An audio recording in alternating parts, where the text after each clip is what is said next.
Hello and welcome to Huddersfield Town's post-match show in association with Sportsbroker. After a 0-0 draw with Cardiff City, to talk us through the action, I'm delighted to be joined by two Huddersfield Town midfielders, Jon Worthington and Michael Collins. How are you both? You okay? Yeah, very good, thank you. Very well, thank you. Excellent. That's really good to hear. Michael, I'll start with you. Coming into this game, a lot of people will have said a point would be a good one against an informed Cardiff City side. But after the chances we had and the way that we fought and applied ourselves in this game, it does feel like 2 points dropped. It does, yeah. I mean, it's a difficult one to try and assess for the reasons that you've just said there. You know, coming into it, you're looking at Cardiff's form and you're a little bit worried, considering the form that we've come into it with. And so on paper before it, you know, Carlos is probably thinking if somebody offers him a draw that he might just take it with the two games that are coming up, you know, just to give him a little bit of steady the ship a little bit before they go into two crucial games against QPR and Sheffield Wednesday. But then on the value of the actual game itself, where I thought they were very competitive, and I thought Cardiff were a little bit flat, if I'm being totally honest, but I thought Huddersfield was certainly the better team. And as you say, it'll probably leave tonight, you know, very disappointed that they haven't took all 3 points, and possibly, as you say, maybe an unexpected 3 points as well. Yeah, the big talking point will be the penalty miss. You have to give it to Yaya Sanogo for stepping up and taking it on his first start, and his first start in probably a while, 8 months maybe. You have to give him credit for that, but equally you've got to hit the target, haven't you? Yeah, I mean, he'll be disappointed tonight, no doubt. You know, as everyone else is. You know, it takes character to take a penalty. But like I said, I think there was a lot riding on it, especially late in the game as well. And so he'll be very disappointed, I'm sure, as everyone else is. We're still to score a penalty this season, Michael. In terms of inside a dressing room and in a club, when you've missed a few penalties, who then has to take the next one by the kind of scruff of the neck? Is it someone who's already missed? Does it get kind of passed around? How does that normally work? I don't think there's a straightforward answer. I think it'll be a discussion that's had either amongst the players or the staff, and you know, it'll certainly be something that's addressed whereby they have to designate somebody, and whoever it is has got to be in that situation the most confident. The problem you get sometimes is games can alter your confidence. So if you're having a game where you're feeling full of yourself and you're in the moment, and you're not the designated penalty taker who, you know, might be going for a little bit of a sticky patch during the game, then that's where the tricky situation comes. But I think it's just something that's got to be addressed and nailed down. And then, you know, ultimately whoever steps up, you know, they take the responsibility, and it's a big call to always step up and take penalties. You know, it shows a lot of courage, a lot of character. So fair play to Sanogo tonight stepping up. It was a big ask for somebody who's not played competitive football for a long time, but he obviously backs himself. So in one way, that's a positive going into the next 10 games or so, that you've got somebody who's got a little bit about him that's willing to step up and kind of put his neck on the chopping block. But the other side of it is that, you know, those opportunities could end up being crucial come the end of the season, because it looks like it's going to go down to the wire. So it'll certainly be something that gets addressed this week. And at some point, you just hope for that little bit of luck, you know, another 3-4 inches to the right-hand side and it's in the bottom corner, but it just wasn't meant to be. Yeah, that's the frustration, I suppose, Worthy. And to be fair to Yaya, the penalty miss kind of dampened his overall performance, because he battled really well. He was a different kind of option for us this evening. Yeah, he did, and obviously, you know, on paper it was a more made playing two up front really. Although Fraser kind of dropped more into a number 10 role and linked the play in stages of the game. But I think the Cardiff back three will know they've been in a game tonight. He put himself about. He competed, won headers in both boxes, and yeah, I think it offered a different option, and I think that was probably a lot of the rationale in bringing him into the club to offer it something a little bit different to what what we currently have with the strikers on the books. And so I think he showed that today. Yeah, and then obviously chances continued to fall. Michael, we'll discuss Pippa's first. A fantastic ball, wasn't it? First of all, from Lewis O'Brien to find him. It was, yeah, and I thought watching tonight, Lewis O'Brien really grew into the game. I thought he got more influential as it went on, and he showed the real kind of moment of quality in the game, whereby he played that Fred pass that got Pippa in behind, and he just overran it. He literally just at the last moment, it were almost like he took an extra touch and it just got away from him, which gave the keeper the opportunity to come out and smother it. And you can almost see Carlos in the background on the replay and in those moments when that player's going through, almost your destiny to a degree is in the player's hands in that moment. So he'll have been bitterly disappointed to not see that one at the back of the net. But I actually thought the Fraser Campbell chance was a more clear-cut one and you'd have backed him as well, in that situation. If you want somebody in that position, with the game on the line, then I'd imagine at the moment in time, top scorer Fraser Campbell, he's the one that you want in there, putting it in the back of the net. And I don't know whether he thought he was half offside, so he snatched at it. But either way, in those moments, you've got to put it in the back of the net and then kind of deal with the situation afterwards. So those were the real key moments in the game, and unfortunately, again, they've just not quite gone for us. Do you think that's what it was, whether you just snatched at it a little bit? Yeah, he did. He was kind of stretching in the end and leaning back, and he probably, when you are on the last line there, he's probably got looking across the line, thinking, whether he's offside as well. I think, but I think a player of Fraser caliber, he will be disappointed. Again, it was another I'd say clear cut opportunity for us. Late on in the game. Yeah, there's loads of positives to take, though, Worthy, isn't there? I mean, the determination, the grit, the aggression that we showed off the ball and in challenges was second to none today. Yeah, I mean, something that obviously me as a person it always looks for in a team, and I thought that was in an abundance. I thought there was fight. I thought there was real character. I thought there was.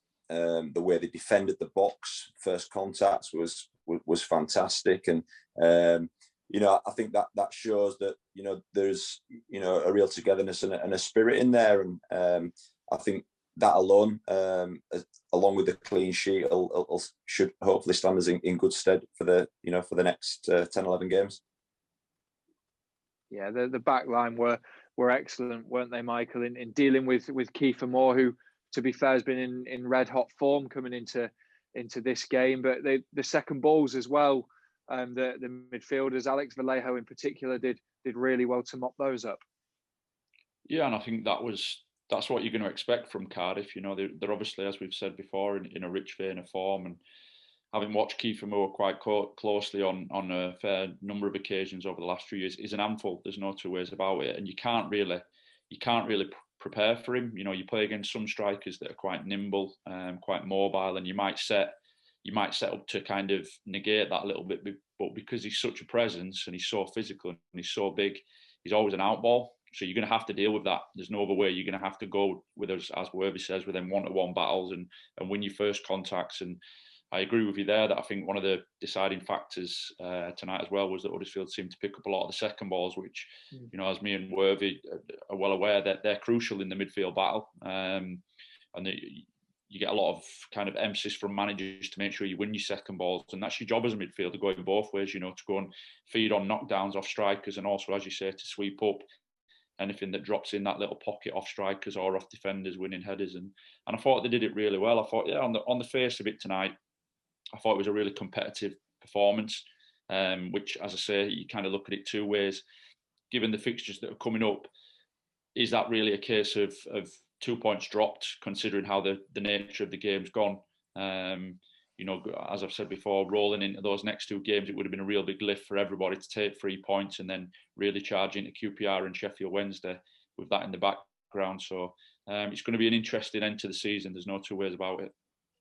Yeah, the defence was a real plus. Whether you can see, especially over the last two games, that we've been working hard on that in training to stop conceding sloppy goals and to really become a secure unit? Yeah, I think so. I mean, the attention to detail in training is second to none. Obviously, I'm fortunate to see that first hand, and obviously in the last two games that there has been a definite more emphasis on being a little bit more secure at the back, and probably in certain times and certain stages of the game, less risk would probably you'd call it. And I think that's understandable. I think that's understandable in terms of the way the results have gone against us, and certain moments in games have gone against us. And I do feel that is in a lot of the games, it's been certain moments that have gone against us, and it's been fine lines. And again today, fine lines again, between going away with 3 points, and that's football. And if you're consistent with your training methods, and you're consistent with your performance on the pitch, and show the right attitude and commitment, then you really hope that that look and starts to change. Yeah, because it'll be a weird one now in the dressing room, won't it, Michael? I mean, it will feel the lads might be a bit subdued after not getting all 3 points, but equally, like we said, they're against a very good Cardiff City side, and a lot of people would have taken a point prior to kickoff. Yeah, definitely. I think the difficult thing is, as Worthy will kind of allude to as well, that you do pick up on that sense sometimes that the game was there for the taking. So even though you try and remind yourself that before the game you would have took a point, they will go home tonight a little bit disappointed. Now the key is that they quickly turn that around and switch the mentality and the mindset towards those upcoming games, because I really do think the next 4 games will define the season. You've got two games with clubs that are in and around it, that are down there with you, and then you've got 2 games against 2 high-flying teams. So it can go one of 2 ways. If you pick up good results in the next 2, then you almost get a free hit at the likes of Brentford and Norwich. And if you don't pick up points in those next 2 games, then them 2 games look very daunting on the horizon, as I say, against Brentford and Norwich. So it's going to be an interesting couple of weeks, and I really do think that it's so important now that the players appreciate kind of the situation that they're in. And as I say, they quickly dust themselves down, rally around each other. This is where you need your characters in the dressing room, and they've certainly got that in there, or they appear to from the outside, with the sort of lads that have been brought in. Obviously played with Richard Keogh at Huddersfield and know what his character's like, and he'll be up for the battle, as will the likes of Richard Stearman. So there's the right sort of bodies in there, and you just hope that they find that little bit that they need at the right time, and kind of steady the ship over the next couple of games. So as I say, that they go into those Brentford and Norwich games in a different mentality. Yeah, and there's a full week on the training pitch as well, Worthy, ahead of that QPR game, something we haven't had for a little while now.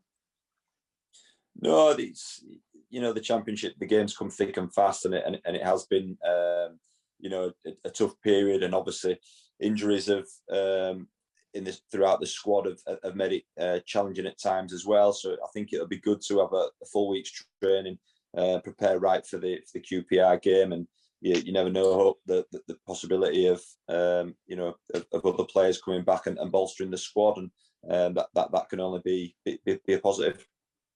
Yeah, I was going to say other players coming back is key to that, and then hopefully, from what Carlos Corberán has said in his press conferences, Jonathan Hogg will be back next week too, and that's another big plus going into that QPR game, Michael.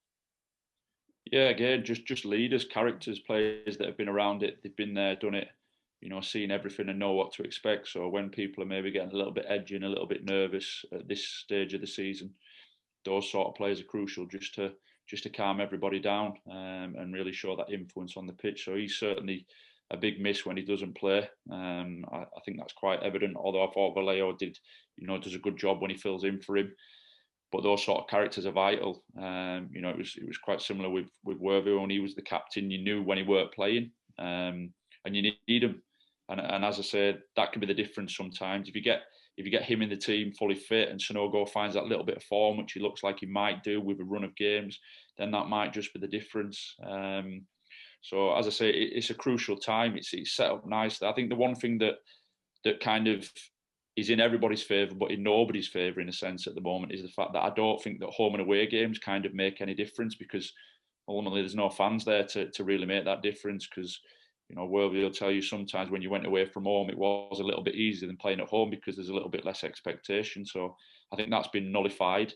So all they've got to do basically is listen to the sort of detail and the analysis that's given across by Carlos, really focusing on whatever game plan they're given, and then go out and execute it. Other than that, there's not too much to think about. You know, you can almost eliminate nerves from the occasion from it, because, as I say, there's no fans in the ground. So it'll basically be who deals with the situation best and who manages to avoid looking at the table and just goes out there and gets the job done.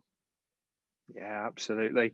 Ultimately, another point picked up here at the John Smith Stadium. Worthy, Michael, thank you very much for joining us, and Town fans, thank you for watching.